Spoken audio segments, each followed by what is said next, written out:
শুভ সকাল বন্ধুরা, কেমন আছো? নিশ্চয়ই ভালো আছো। আর আমি আজকে কি দিয়ে কি রান্না করছি দেখুন। চিংড়ি মাছ দিয়ে ফুলেশ্বরী শাকের ডাঁটা আর আলু দিয়ে আমি ঝোল করব।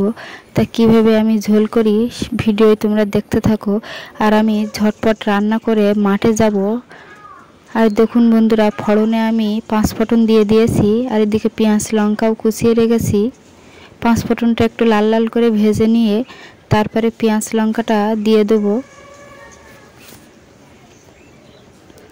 আর দেখুন বন্ধুরা, পেঁয়াজ লঙ্কা 5 ফোঁটনের সঙ্গে আমি চিংড়ি মাছটা দিয়ে সুন্দর করে কষিয়ে নিচ্ছি। তাহলে মশলার সঙ্গে কষলে টেস্টি হবে খেতে। আর দেখুন বন্ধুরা, পরিমাণ মতন আমি হলুদ দিয়ে দিচ্ছি। আর দিয়ে দিচ্ছি পরিমাণ মতো নুন হলুদ দিয়ে আমি সুন্দর করে চিংড়ি মাছগুলো মশলার সঙ্গে কষিয়ে নিচ্ছি। আর তাড়াতাড়ি রান্না করে দুপুরে একটু রেস্ট নিয়ে চলে যাব আবার মাঠে। আর আজকে মাঠের ভিডিও অন্যরকমই দেখাবো তোমাদের, ভিডিওটা দেখতে থাকো। আর দেখুন বন্ধুরা, ফুলেশ্বরী শাকটা আমি দিয়ে দিয়েছি চিংড়ি মাছের সঙ্গে, দিয়ে সুন্দর করে কষিয়ে নিচ্ছি। তা দেখুন বন্ধুরা, সুন্দর করে আমার কষানো হয়ে গেছে ফুলেশ্বরী শাককে। আর এবার দিয়ে দিচ্ছি পরিমাণ মতন জল। আর রেডি হয়ে গেছে আমার ফুলেশ্বরী শাক। আর আমি চলে এসেছি মাঠে। আমাদের ওই দুটো মাঠের ধান কেটে ঝাড়া হয়ে গেছে।